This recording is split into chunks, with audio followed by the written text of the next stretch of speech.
Okay. Sorry, I wasn't able to, hindi ko na-save yung ginawa natin last time. So, okay. Anyway, I'll just quickly run through yung setup natin. Let me just access the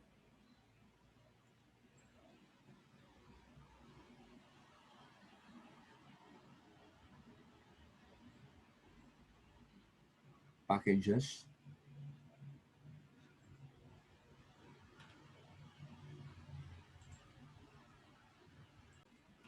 All right. So last time we began looking at the price of a security. We said that there's a difference between the price and the value of a security. So we downloaded stock prices. Dinownload natin si Apple using the Quantmod package, yung get symbols. Okay. So I just want to point out that yung get symbols natin, for example, we can make use of, kasi ang ano nito, ang default is get symbols from Yahoo, no? So get symbols, if you type that, lalabas dito yung mga choices, no? Get symbols.av, CSV, from Fred, from Google. Yung Google hindi na gumagana eh. Hindi dito si Yahoo, no? So pwede namang get symbols lang o get symbols from Yahoo. So let's try this. finance.yahoo.com. Dito galing yung ano, yung i-download. So later on, we will also make use of data from Fred. No? Pati siguro mag-example tayo galing from Wanda. Okay, so let's choose. Pareho lang yan ito sa get symbols. Apple, Control-C, Control-V. And we can specify the date, di ba? Kung ano, kung kailan yung ano, kung kailan yung simula, yung from at saka to. Okay, we can specify that. Pero let's just get the let me check kung ano yung mga susunod. Ayan, inano natin ano. Anyway, as an exercise, I just want to show that if you run that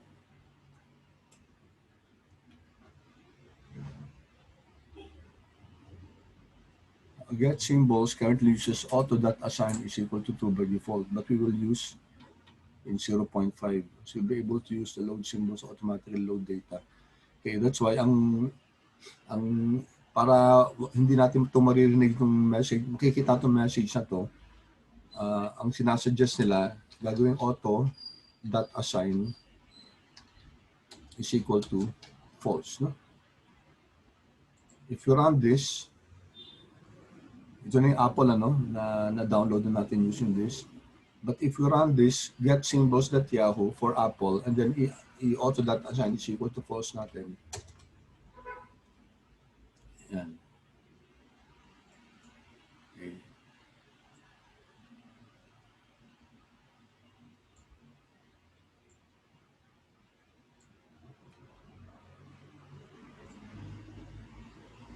Okay, just to check, no? I'll name this A. Ito, I'll name this B. Ulitin ko tong A, no?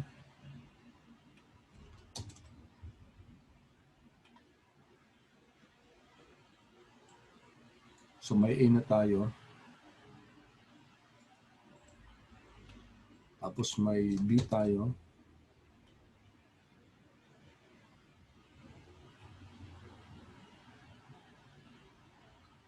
So si A,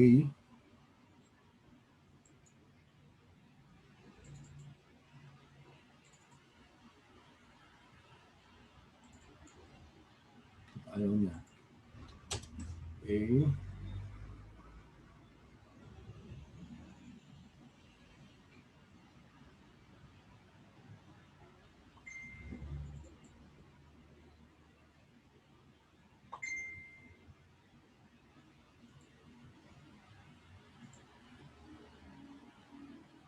Bakit hindi nag-run to? Wait mo ulit. I think, sir, nasa value siya. Oo nga eh. Pero bakit hindi siya? Si B kasi tingnan mo ah. Ito nagiging problema yung auto.assign, no? Kaya ang sinasuggest sila yung auto.assign if false natin. Eh, ang ano kasi, ang default true yan eh. Check ko nga. View. Okay.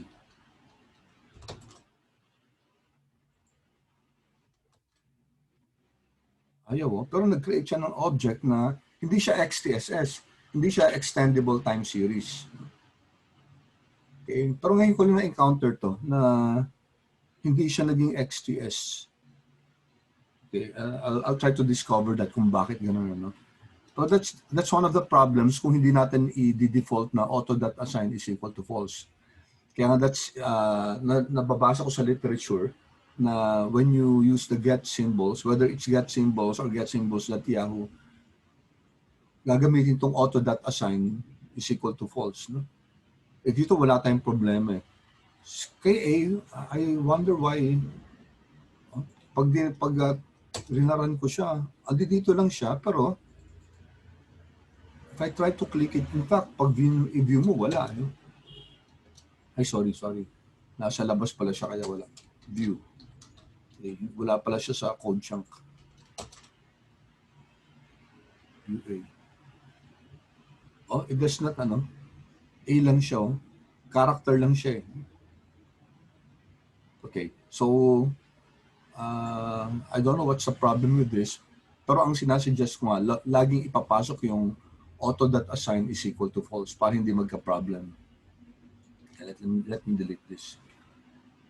Okay, so we also did other examples, no? Ito naman, we downloaded several stocks at the same time. Okay, ito naman mga indices, S&P 500, yung SPY. Okay, sabi ko, tingnan nyo to kung ano tong mga indices na yan, yung ETFs na yan. Okay, tapos, ito din, no? What are ETFs? Exchange Traded Funds. Okay, and then we looked at Apple one. Ito yung full symbol. Okay, ito, pwede nitong get symbols .yahoo. No? So the ticker symbols Apple, ito, source Yahoo. So pwedeng tanggalin na to, dito na lalagay get symbols .yahoo. But the default is Yahoo. Then specify natin yung date. Okay. Pag hindi natin nilagay yung 1/1/2021, January 1, 2021, automatically, yung latest trading day, yung kahapon, yun ang ibibigay sa atin. Then we can download daily, weekly, monthly prices. No? And then, kaya nakita nyo dito, auto.assign is equal to false. So let's run this. Okay, so we now have Apple 1. So what we see here are open, OHLC to, di ba? Open, high, low, close, and then kasama yung volume at saka adjusted price. Okay. So kahapon, we looked, so may Apple na tayo, no? Anong binibigay, Luisa, ng names? It will give us? It will give the, yung name of the columns. Correct. Yung variable names, ano? Yan. Yung variable names. This one, itong code na to, saan ginagamit natin brackets? It's used for subsetting. No? So yes, ito, sir. Sinasubset lang natin. Okay. Non-contiguous to kasi 1 to 5. Tapos yung last row, no? N row, AAPL1. Kasi yung N row, it gives us the N number of rows, 2769. So if you're going to use that in this code, pinapakita sa atin dito, we're going to subset 1 to 5 and then the last row. And then lahat ng lahat ng columns kasi comma, and then wala tayong in-specify. Of course, we can specify, kunyari, we can specify number 6. Kung number 6 yan, it will give us the 6th column, which is the adjusted. Run natin to. Ayan, adjusted lang. Of course, you can create an object out of this. Nare, pangalanan natin Apple 1 dot adjusted, bibigay sa atin to. Okay. What do you notice about let's see ulit yung Apple 1. Ito. What do you notice about the number of columns here? Ilan siya? 6, sir. 6, di ba? Paano yung Yes. ano yung column ng dates? Bakit hindi siya binibilang?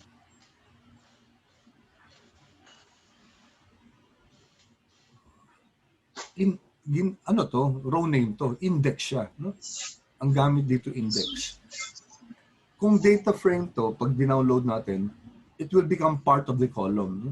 So that's a quality of an XPS, extensible time series. Na yung date column, yung date variable, it becomes an index, which makes it very, let's say, important and very flexible as far as time series is concerned. And notice natin ito, hindi siya part of the column.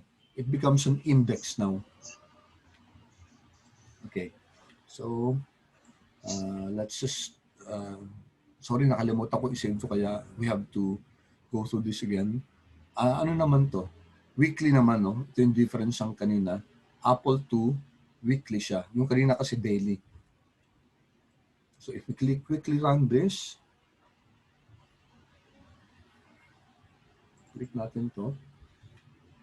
So 574 entries na to. So 1, 8, 15, 22, if you notice. So weekly na to. And then you can do the same na monthly naman. A monthly. So anong difference nito? Monthly to.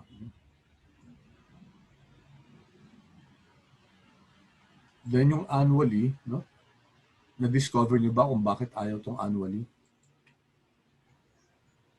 According sa research ko, sir, ang kaya lang po sa periodicity is daily, weekly, and month. Yeah, correct.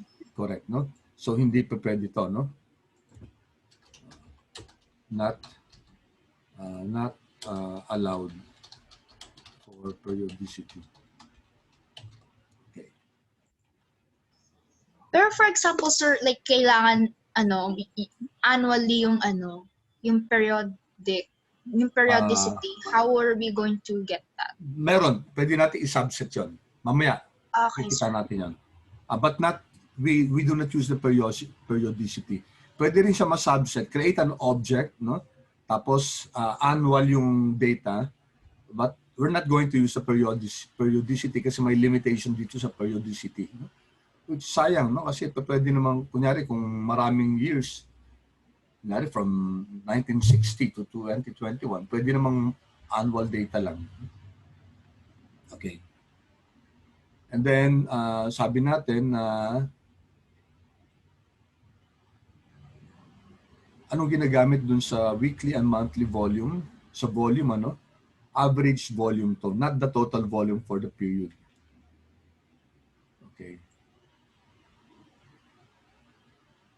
So last time also we looked at ano ba yung class ni Apple 1? Diba? So extensible time series siya, no? And zoo din siya. Yung zoo, mas dati pa to, ang kaibahan niya si XTS, si zoo siya, yung indexing niya pwedeng irregular. Si XTS usually regular yung yung indexing. Pag sinabing irregular, kasi kunyari dito sa XTS, ang regular pwedeng daily, no? Pag naman, kunyari pwedeng hindi daily, pwedeng itong date na to, tapos another date, tapos another date na walang regular pattern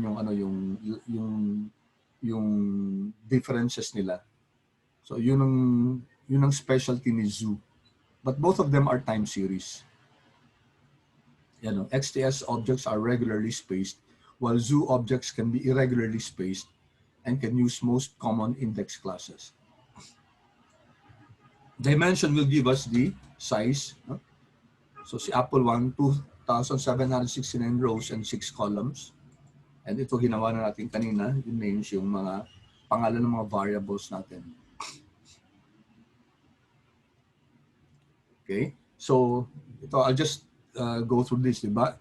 Ito, we're asking kung OHLC ba yung data natin, and we know that this is true kasi meron tayong open, high, low, close. May volume ba? True din yan kasi Apple 1 natin may volume. Then we know that head ng, this is the opening prices. No? So, pwede na natin yan. Yung first 6 elements ng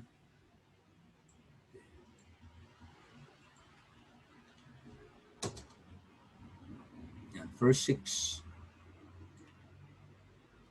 observations ng open. Okay? Itong OP na to. And then tail, last 6 ng adjusted natin. Adjusted. And then series high, series low, we are asking for ano yung highest point of the series and saan natin makikita yun. So that was on December 29, 2020. Ang highest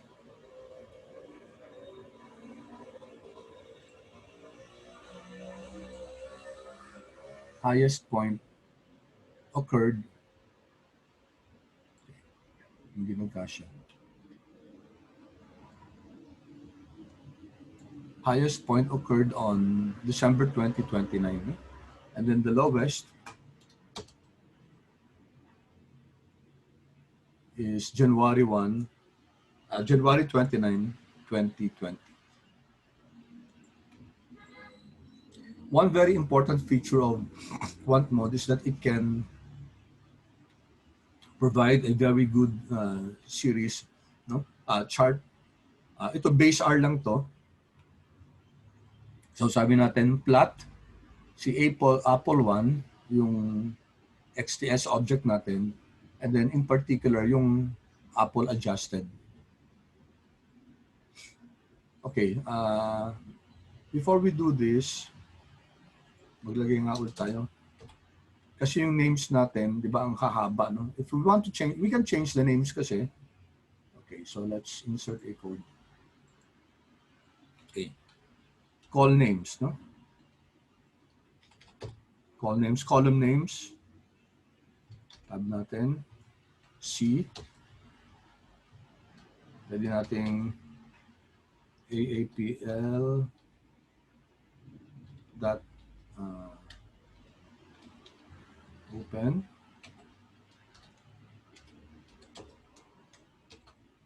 AAPL dot the first 2 letters, no? If you want to change that, AAPL for exercise lang naman to. Open, high, low,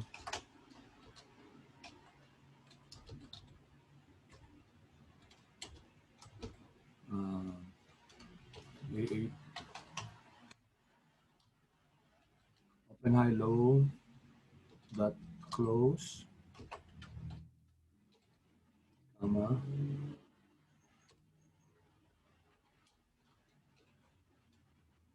AAPL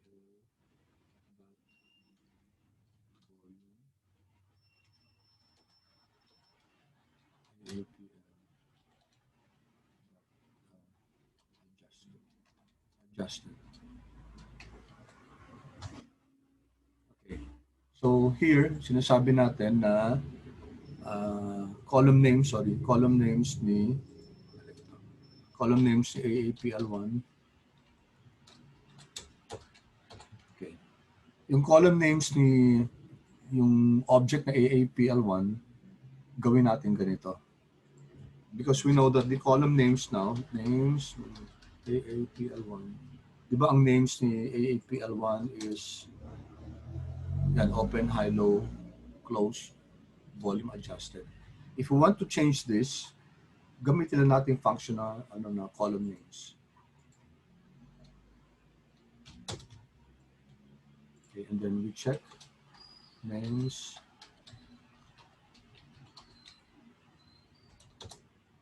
Okay, so pinalitan na natin.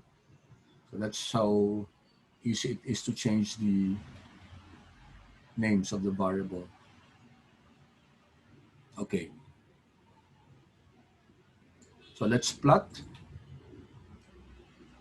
Ito yung base R to. We can use the plot function of the object AAPL1. Pero ang gusto lang natin yung adjusted prices.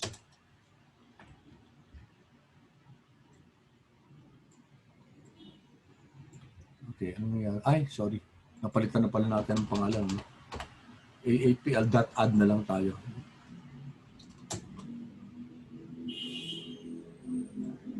Yan. So this is the plot of the adjusted price. Okay, you can plot this here. Pwede natin dito i-run siya. Arrow up. Tapos dito siya lalabas. Ang advantage dito, if you plot it here in your console, pwede natin siya ma-zoom. Pwede natin siya ma-export.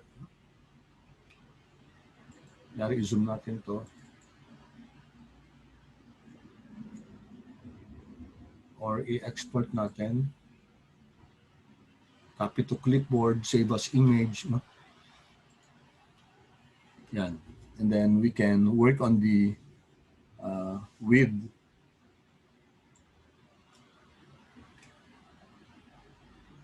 So mas may ano siya, mas may feature kaysa dito sa kung dito lang sa source sa script window natin. Okay. Let me cancel this.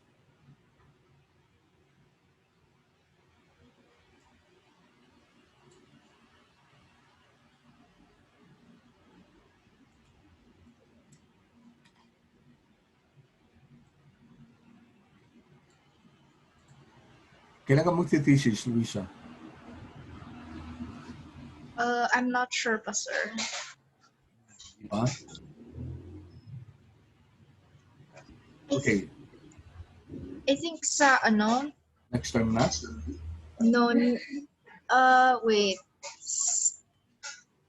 Balit after 2 terms, sir. After I think 2 terms. Yeah, that's the start of the thesis na.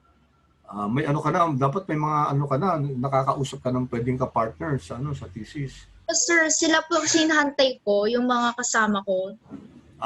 Medyo mas nauna ka sa kanila. Yes, kasi yung tinake ko, sir, fast track, tapos sila po regular track lang. So, hinantay ko po sila. I see. Okay. Wala ka ng ibang mga makakausap na na pwedeng kumuha na? O talagang mas gusto mong kasama sila? Kasi, sir, like, familiar ako sa work ethic nila. Okay. Importante so, I could din kasi yun eh. Oo. So, parang matitiwala ko sila pagdating sa thesis. Kung pag familiar ako. Oo. Kasi kaysa naman yung hindi mo kilala tapos yung pala may mga freeloaders. Yes, sir. Okay, sige. So, what will this give us? No? Open, close. So here we're asking for the first 6 observations. Open, close, itong function na to will give us the percentage change. Tinignan natin to last time, di ba? So let's take a look at this. Oops, ano nangyari dito? Head.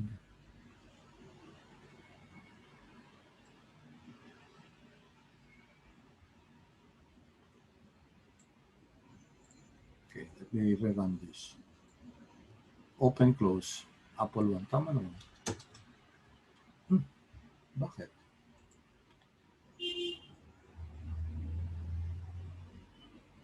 Ay, sorry. Ito muna. Hindi pa natin na-plot to. Na-plot na ba natin to? Yung sa Quantmod mismo. Okay. Ang maganda sa Quantmod, okay, hindi lang natin makita to, no? Pero, each of these are actually, ano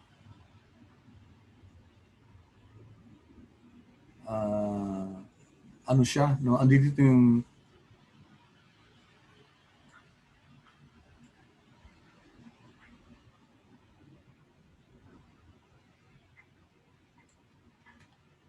Ba't hindi kompleto yung ano nito?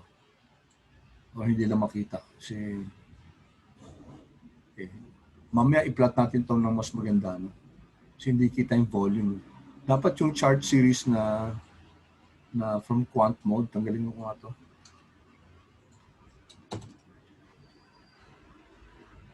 Kasi the space, hindi makita yung volume. Kung dito,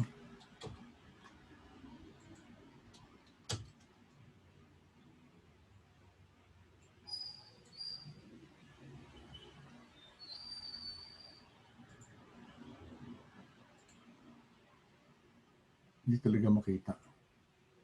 Okay, sige, mamaya na lang. May mga charting pa tayo mamaya.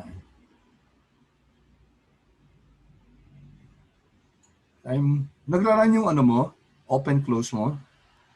Try I mo think, sir, kasi I didn't change the name ng ano. Hindi ko pinalit yung name ng mga variables. Kaya na-run siya. Wait.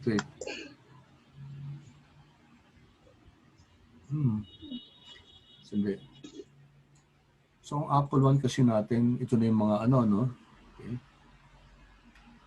Alright. Sige, balikan ko yung ano. I'll go back here.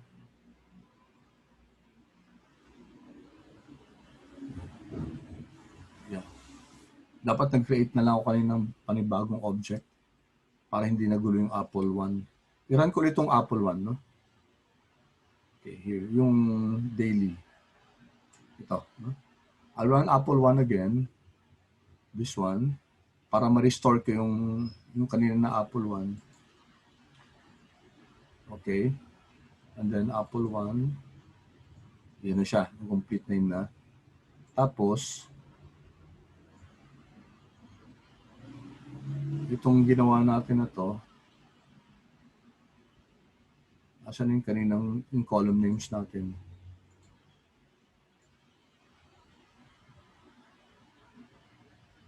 Ito.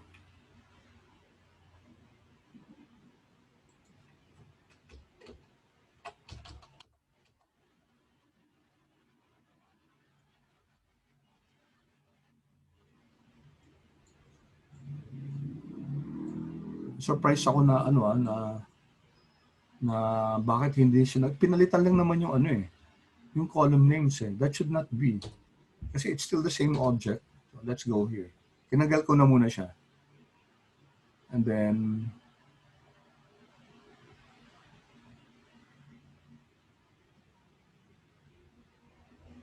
okay, let's see if this ano nga ano. I'm surprised kasi Apple One is still the same.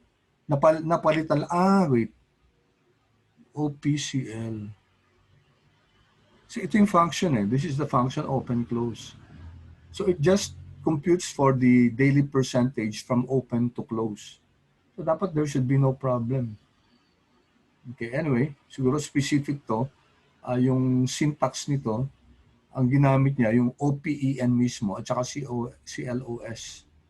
Okay, sige. Anyway, now I know na hindi pa pwedeng palitan yung pangalan kung gagamitin tong OPCL ng Quantmod. So, sabi natin, di ba last time, kukunin lang yung percentage change yung open at saka open to close, which means close, percentage is simply the rate of change, Control C, Control V, divided by yung close natin, Control C, Control V, minus 1. So you're just getting the rate of change from the opening to closing.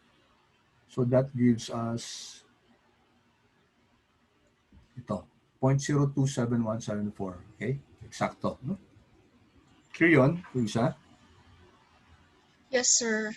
Okay. So ito naman, between openings. Opening ng the following day at saka opening ngayon. If we run this again,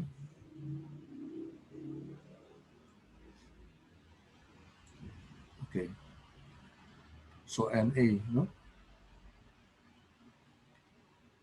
Bakit NA? Kasi wala itong previous day.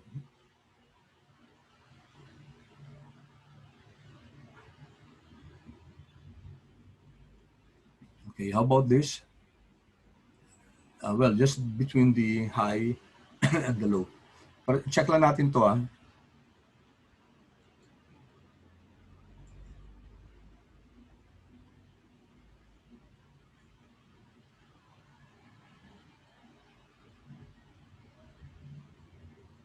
Naroon pala natin lahat. No?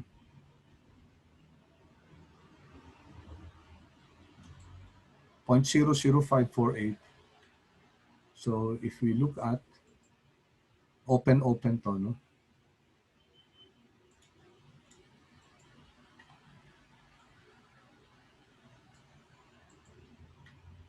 Opening ng the following day. Closing.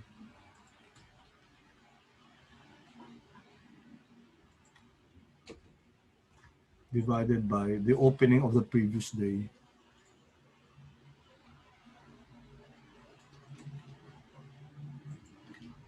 -1. So 0.05, no? Yeah, 0.00548. Okay, so that's how you get the rate of change. So yung open, close, open, pati yung high, low, close, ganun din. Just get the percentage change. So ito nagsasubset tayo. Okay, what's good with Quantmod is that pwede natin magamit yung ano mismo, yung years, no? Apple 1, 2010. So this will give us head lang para first. Ay, hindi natin makikita, no? Kailangan. So ito lahat ng 2010 lang yan.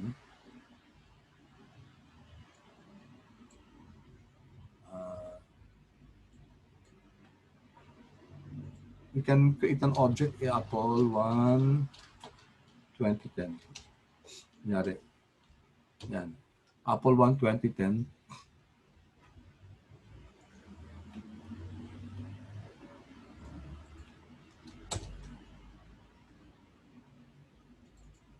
So we have prices, 2010 lang to, 252 entries. Yan. 12/31/2010. Okay. Then ito naman, subset natin, lahat 2011, ito January 1 lang. And then pwede itong pwedeng specific date, no? June 6, June 2019 up to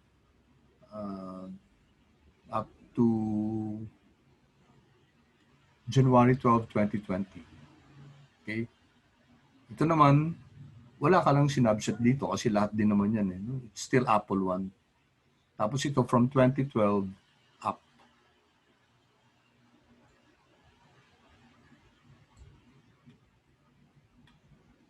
So here we created an object called non-contiguous.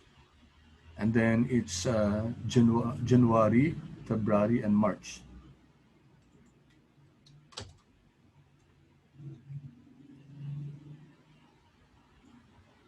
So may object tayo dito na non-contiguous.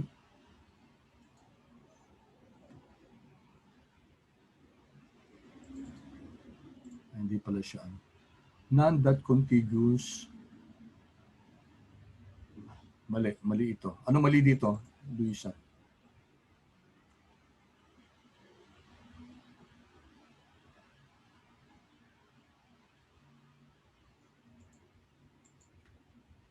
What's wrong with this one?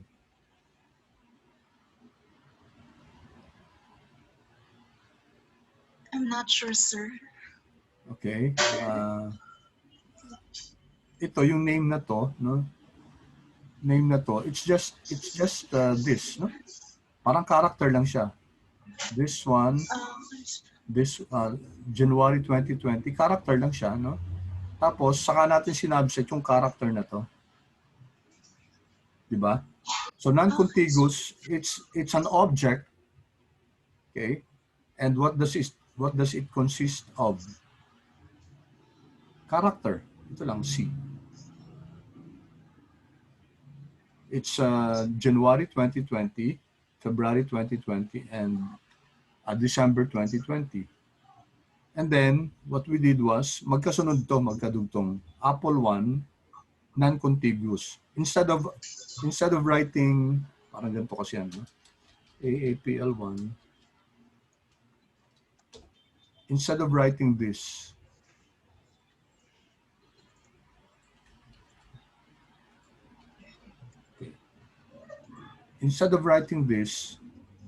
we gave this a name muna, non-contiguous. No? I'll put this below.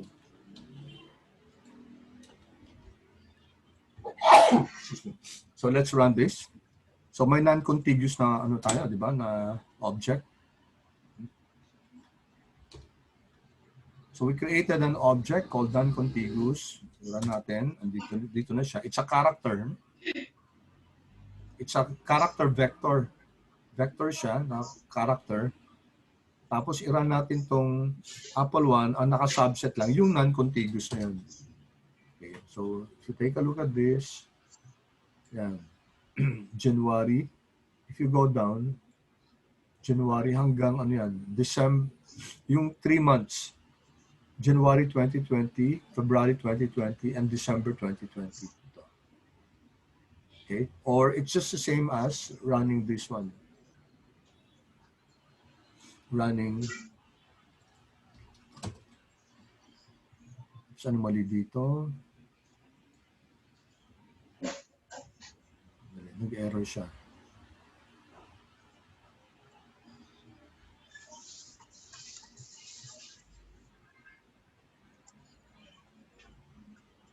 Nag-error, bakit nag-error?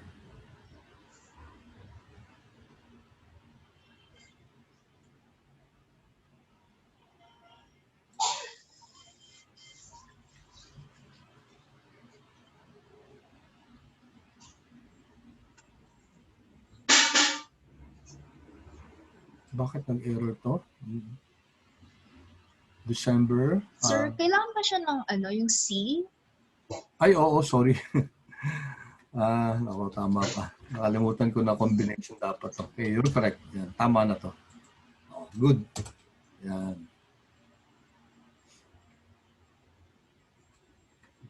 Control Enter.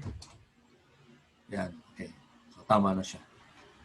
You're correct, tama. Because I forgot the combination, the concatenate operator C. Okay, so mamaya dapat ma-save ko to para next panibagong file na tayo. Definitely matatapos natin to ngayon. Okay, so di ba na-study din natin to last time, di ba? Yung last will give us the last observation, diba? It will be December 31, no? Ayan, kasi hanggang dun yung ano natin eh. Although ang dinefine natin, di ba? Ang dinefine natin dun sa get symbols natin ng Apple 1 is up to January 1. I think up to January 1 siya. Here. January 1, 2021. Kaso, walang available na data nun, kaya yung value before ang binigay niya.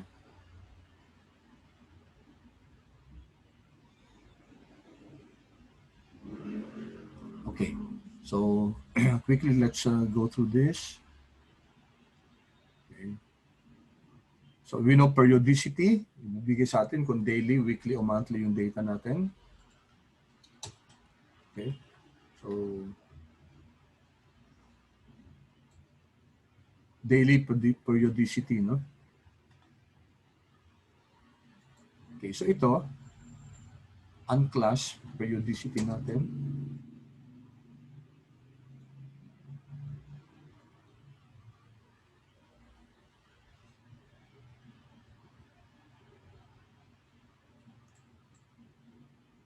Oh, but bakit sa 86,400?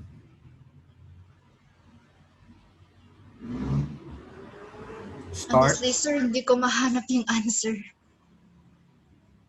start 2010, 2020, units natin days, daily siya.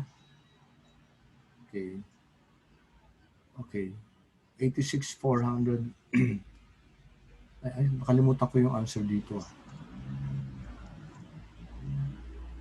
This time, difference ng time ng Apple One, it should not be ano di ba?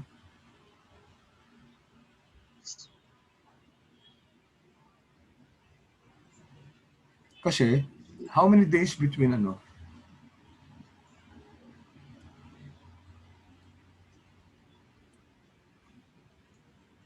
Kasi kung 10 years lang yan, tapos 300, mga 3,000 lang yan no? Yes, sir. Okay, sige.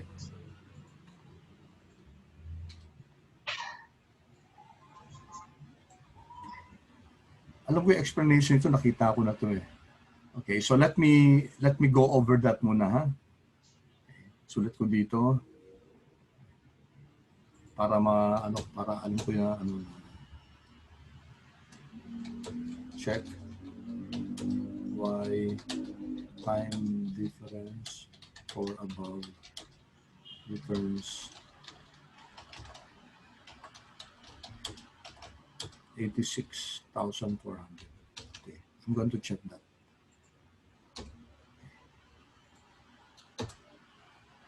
Okay, ano yung 2 weekly na Apple?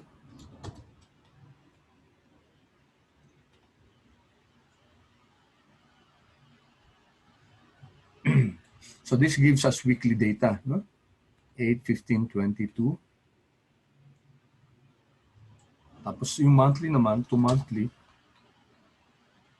monthly data. So sinubset lang niya.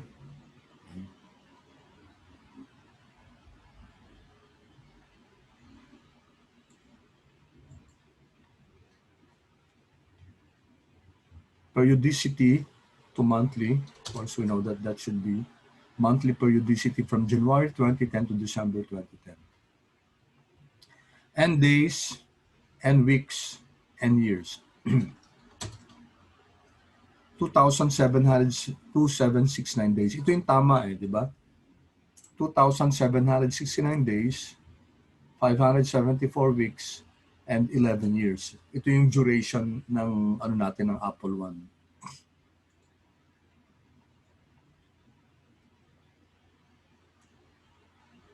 Okay. Get FX, ito yung exchange rates ng USD, get FX. Instead of get symbols, ito get FX. So if you take a look at this, okay, it gives us the daily exchange rates ng dollar peso, 179. So this, ang default niya, mga 3 months yata ang default nito. No? This is September 2020 up to the latest yung kahapon, 48,665. So we can get also FX, no? Exchange rate. Now,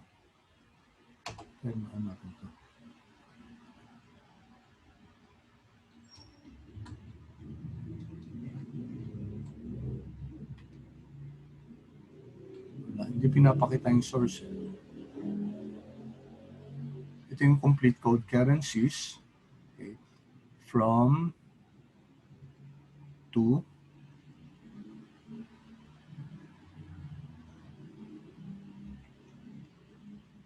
from Wanda to, no? So ito, download exchange rates. Exchange rates, ang source nito Wanda. Type nga natin yung kung SRC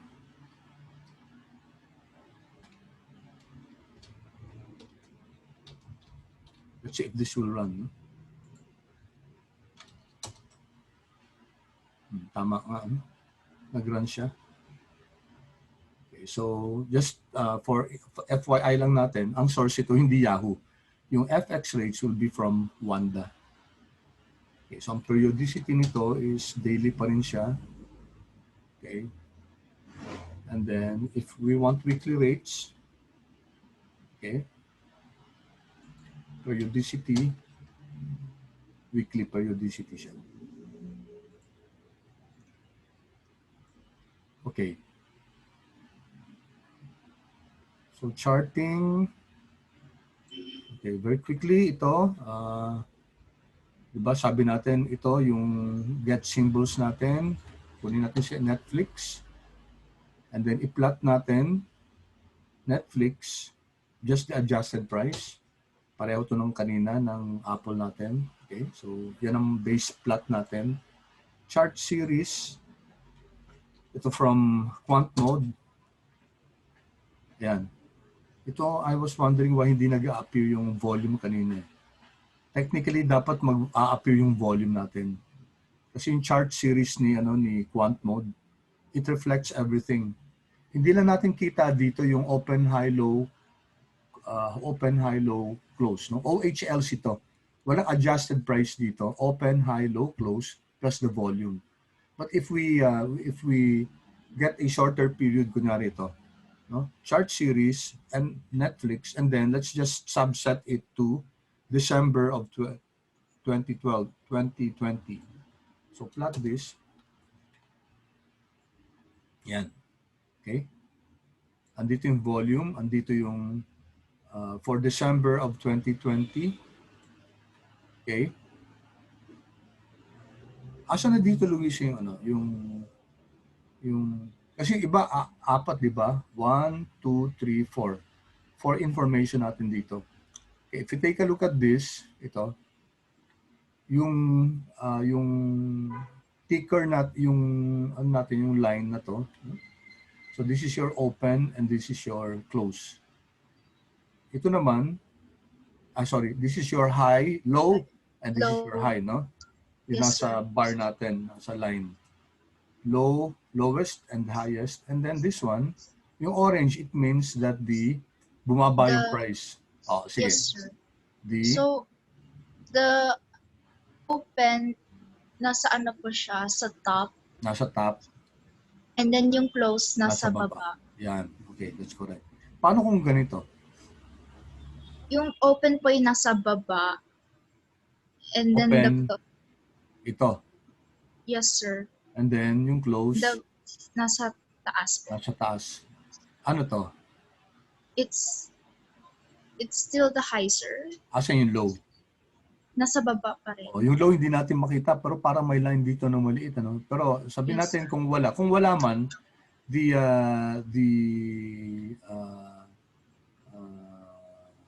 open, okay, is the same as the low, no? Yes, sir. So yan.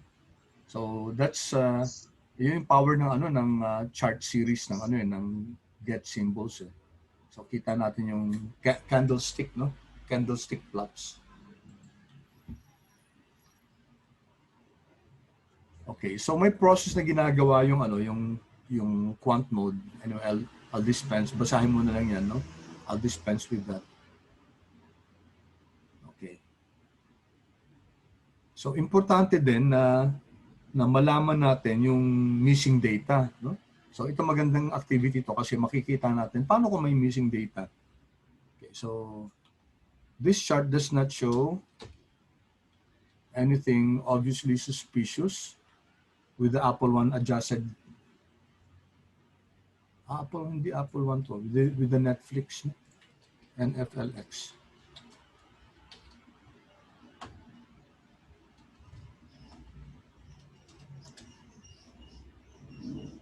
Asan na ba yung ino natin?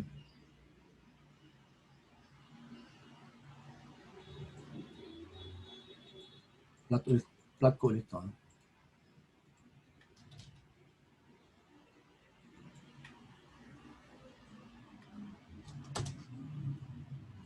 If you look at the plot, diba? Wala namang unusual dito, no? Nothing unusual. Okay. what I'm trying to say here is the chart that yung sa Netflix, there appears to be trades every day as the stock price bounces up and down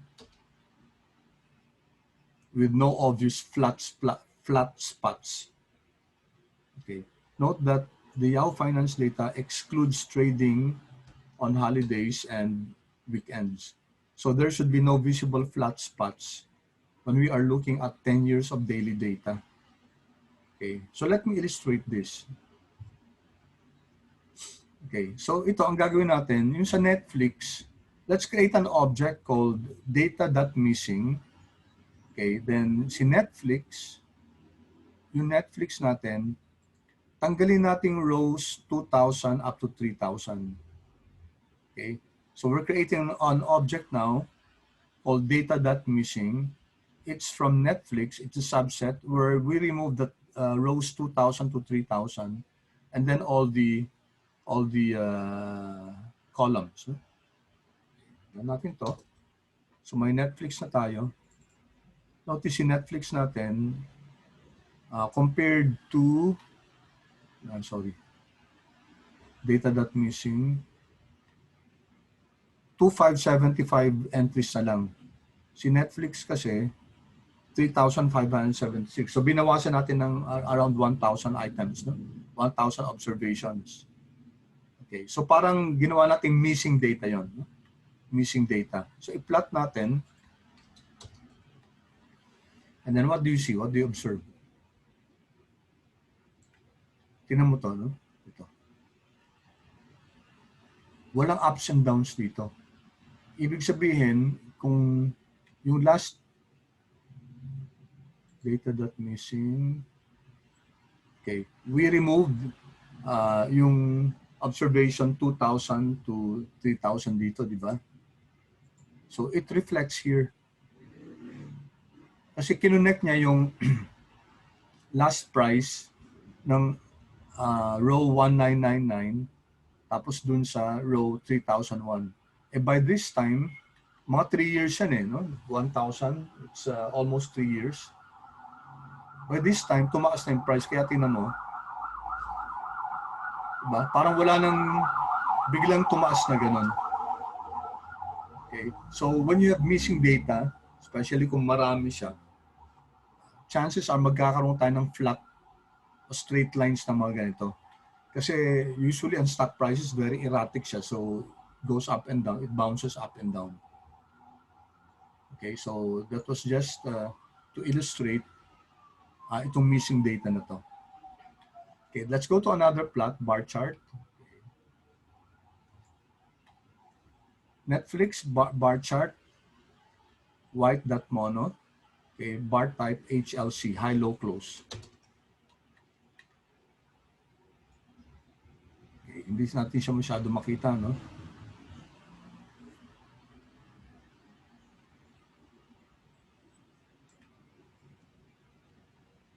Pero ang pinapakita lang dito, high, low, at saka close.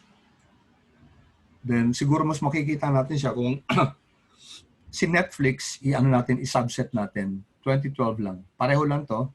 Ito kasi yung buong Netflix. Ito naman, again, December 2020 lang. Okay, so this is now your bar plot. This is now your bar chart. Okay. High, low, close lang siya. Low, high, close. Hindi na pinakita yung opening price. No?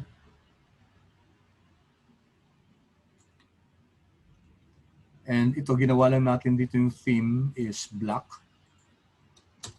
Yung background niya black. No?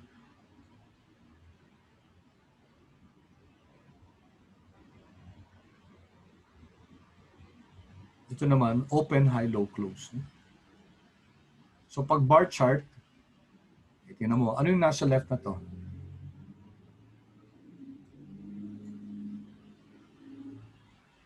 Ano yung nasa left? That's your opening. Oo, tama. Opening siya. Yung nasa right yung closing. And it's green kasi mas mataas yung closing natin. While the one in orange, yung opening yung nasa left, tingnan mo yung closing, nasa right, mas mababa, no? Kaya orange siya.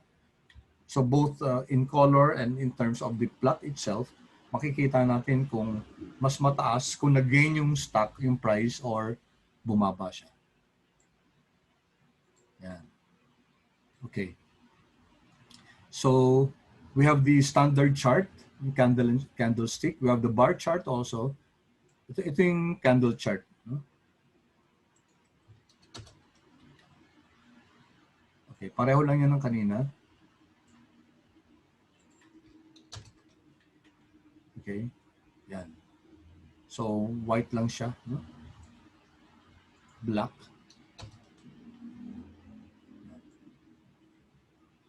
So this is the same as the chart series kanina, no? Na naka-subset.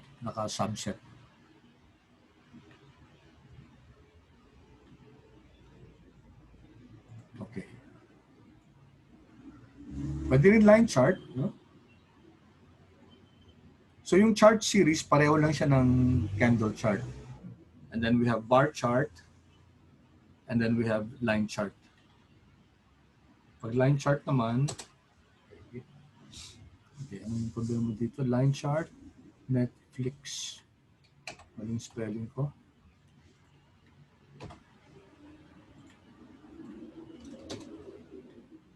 Netflix. Okay, so hindi maganda yung format mo. Okay, so line.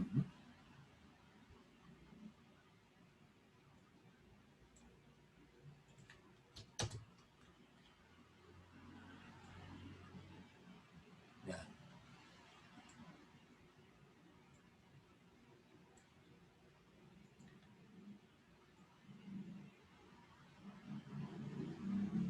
Okay, so in this one,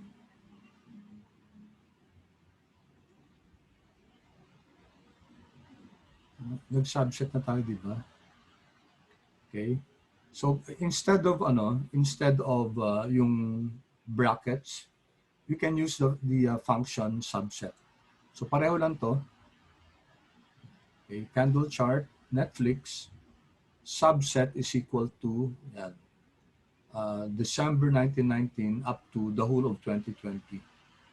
Okay. So that's more than 1 year. No?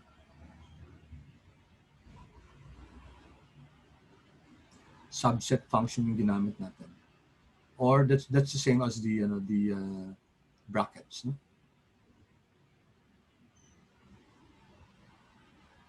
Okay, changing the x-axis label, candle chart, Netflix, theme white, type is equal to candles. This is also another way to do that. Okay. Yung type yung nasa, in-identify lang natin yung type. But you have to run this together with the first one. Ano ginagawa ng rechart? Major dot ticks is equal to months, subset is equal to first 16 weeks. So ipa-plot natin si Netflix. Ang major ticks natin yung by months. So let's run the whole chunk.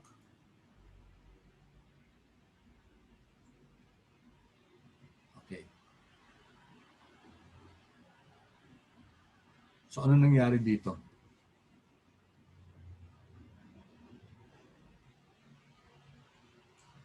Ito yung una. Ito yung una, no?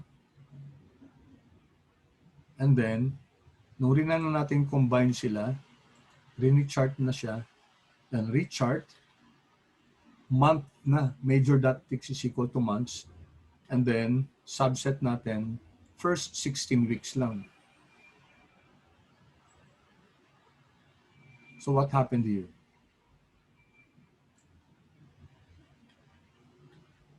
So 27, 01, 03, and then up to 4/20, April 20. First 16 weeks lang yan.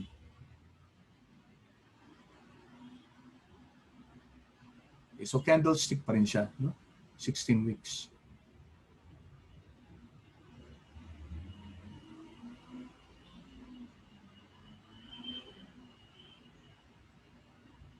Okay, so we'll have more of charting, Luisa, as we go on. Mas may mga complex pa, at saka dadagdagan na natin ng mga ng mga technical analysis na ng mga measures. So it will be coming from the TTR. Okay, updated and ready to go are some fantastic tools from the TTR package by Ulrich. It is now possible to simply add dozens of technical analysis tools. This is what makes this subject exciting. Kasi aaralin natin kunyari MACD, RSI, okay? Okay, example. Ito, TA is equal to null. Ibig sabihin, walang technical analysis, no? Yung simple lang siya. No?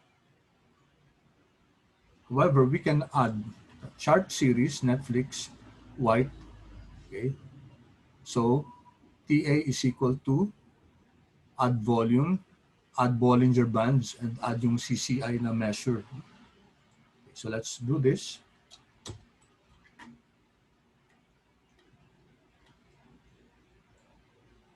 Okay, tingnan mo, no? Sa ilalim may nadagdag na mga measures. Ito yung volume, ito yung CCI, okay? And then yung Bollinger Bands, ito yun. Okay, so your assignment will be to medyo mag-research na, no? Ano ba yung measure na CCI? Ano ba yung Bollinger Bands? Ito, Bollinger, sinulat ko dito yan. Bollinger Bands. Okay. Ito, sinabay-sabay natin, di ba? Sinabay-sabay natin na isama. Technical analysis is equal to, okay, add volume, add Bollinger Bands, and add CCI. Okay, but it can be done one at a time. Narito. So yung basic plot muna, okay? So the volume and the candlestick chart. And then let's add this, add volume.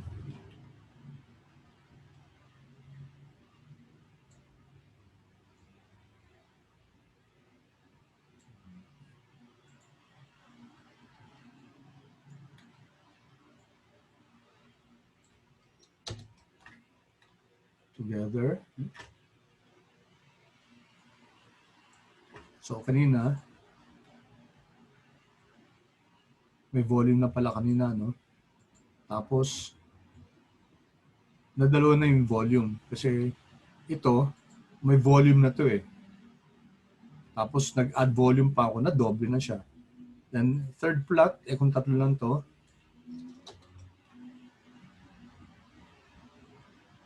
okay, ito na yung Bollinger Bands, no? Yun. Those are the Bollinger Bands. Okay, so your assignment is to look at, let's start now looking at some technical analysis measures. So Bollinger Bands, tapos ito yung huli. Let's run this all together.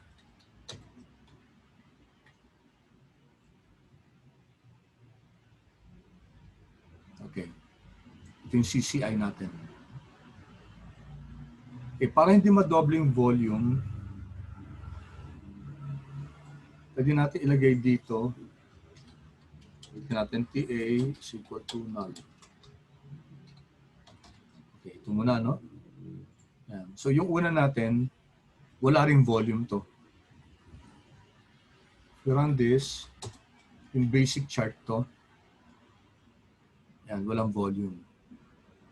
Pag sinabay-sabay na natin to,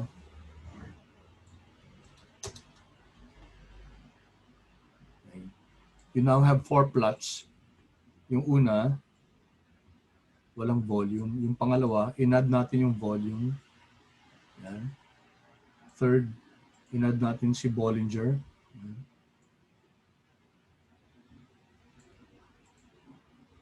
And fourth, in-add natin si CCI.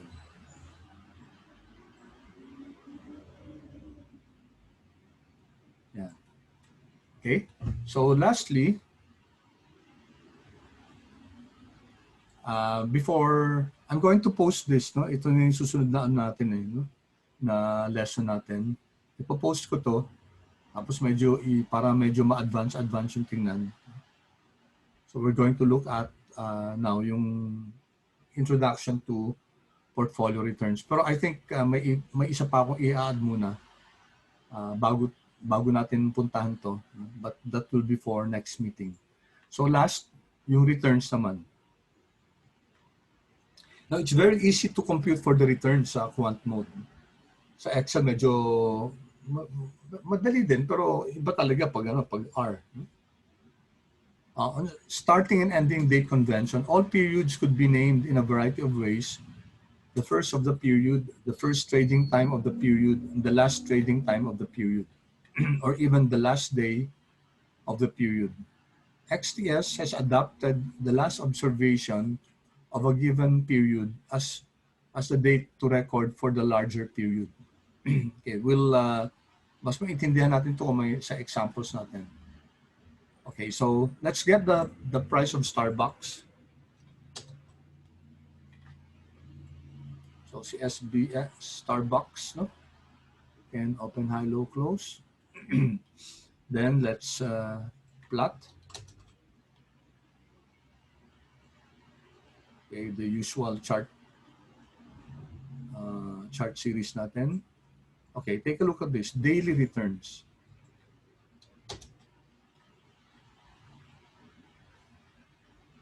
So this will give us a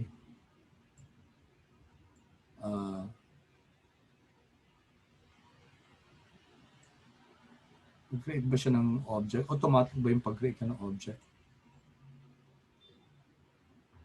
Hindi automatic, daily returns. We can create an object called daily returns. And then siguro, you can limit it to, round natin 4 decimal places. So this will now give us returns na 4 decimal places. Okay. 2,576 rows. Tapos ito. Hindi pala yan yung mas maganda siguro kung mag-create tayo ng object. Okay. S-box ret.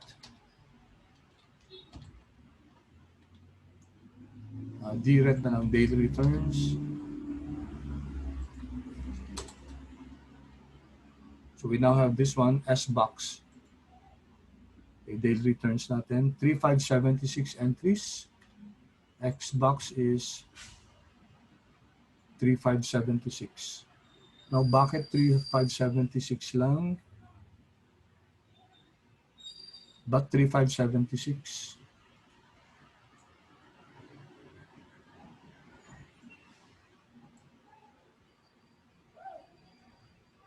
1, 3.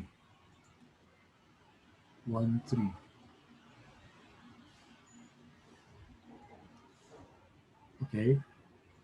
I'm not sure about this kasi dapat dapat 3,575 lang, no? Ito yung 3,576 natin. So if you're computing for the returns, mababawasan dapat ng isa. Sige, i-check natin. Okay. Check Y. Lagay ko yung note ko, no?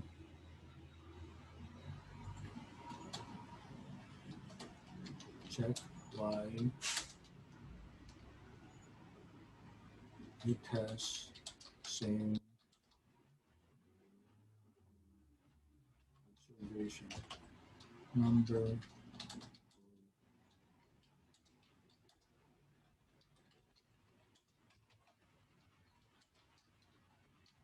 So dapat kasi yung returns nito dapat less than 1 yung returns siya as compared to Starbucks. Kasi if you compute for returns, you're comparing to daily returns, no? This one divide by this one minus 1. So dapat mababawasan ng isa yung S-box returns. I'm wondering why 3,576. So tulungan mo akong i-explore yan, Luisa. I-check natin kung bakit 3,576 pa rin. Okay. Not now, no? Okay, so tapos weekly returns naman. Okay, ito so by week to, no? By week.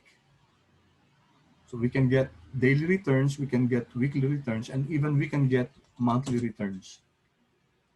And we can get yearly returns. Ito, by year. Ang assignment natin, okay, ang question, paano kino-compute to? Paano kino-compute yung weekly returns? Paano kino-compute yung monthly returns? Okay, because that's an important question. Ang ginagawa ba niya, kunyari, Friday versus Friday ba? Okay, tingnan mo, example natin ha.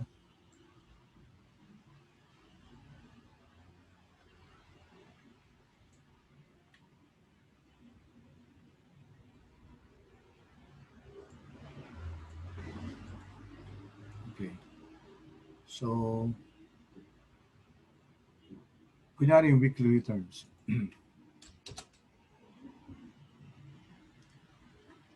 Subukan natin ng 12, ha? 12.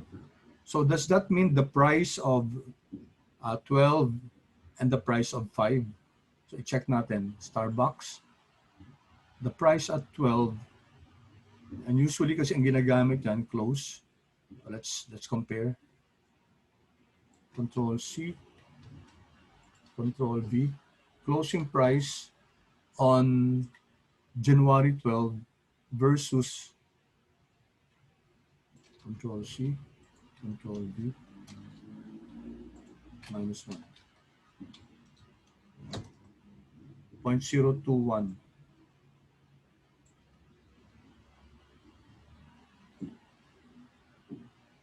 Okay, ito yung weekly. 0.021627. Ayun. Huh? Okay. Nakita mo, Luisa? Yes, sir. So, ang ginagawa sa weekly prices is Friday to Friday. No? Yung closing prices ang tinitingnan niya. So, Friday to, January 12, 2007, divided by the Friday price of January 5.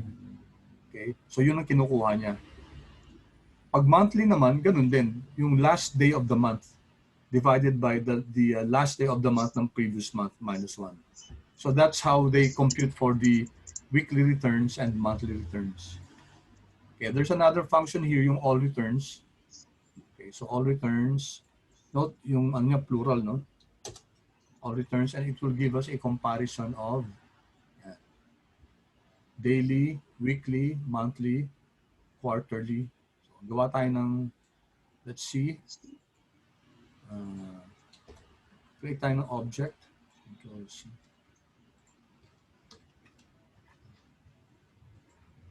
S-box, all of it.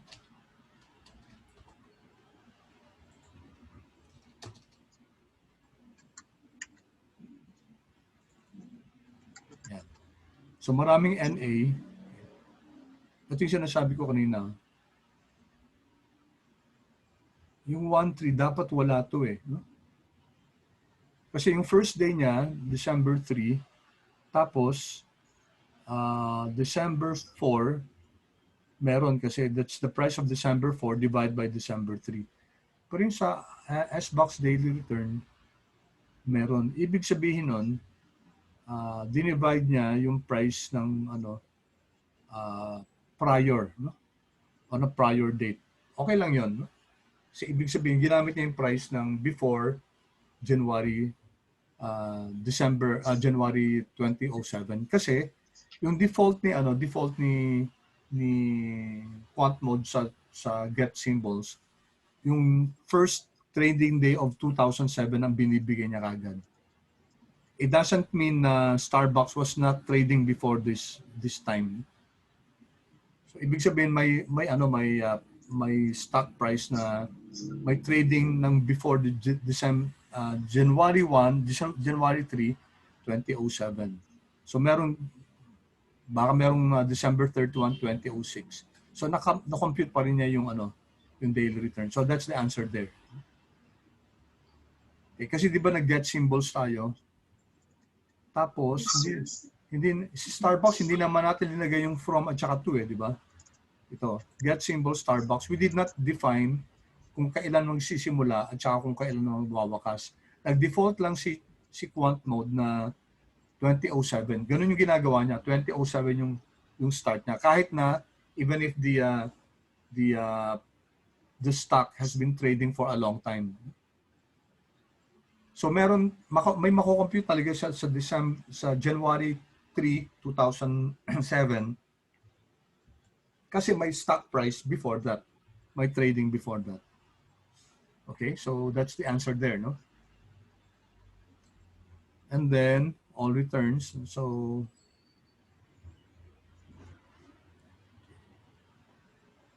yung daily kompleto.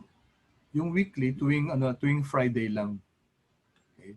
So itong January 5 to 2007, kinompare niya nung Friday of the previous week, which fell on a 2006. Okay, so yung mga monthly, so this is the end of the month, end of the month, okay, October 31. So kinompare to nung July, May. So January 31, kinompare siya nung December of the previous year. So quarterly then, that should be March 30. Okay? So quarter on quarter to. This was compared to December 31 of the previous quarter.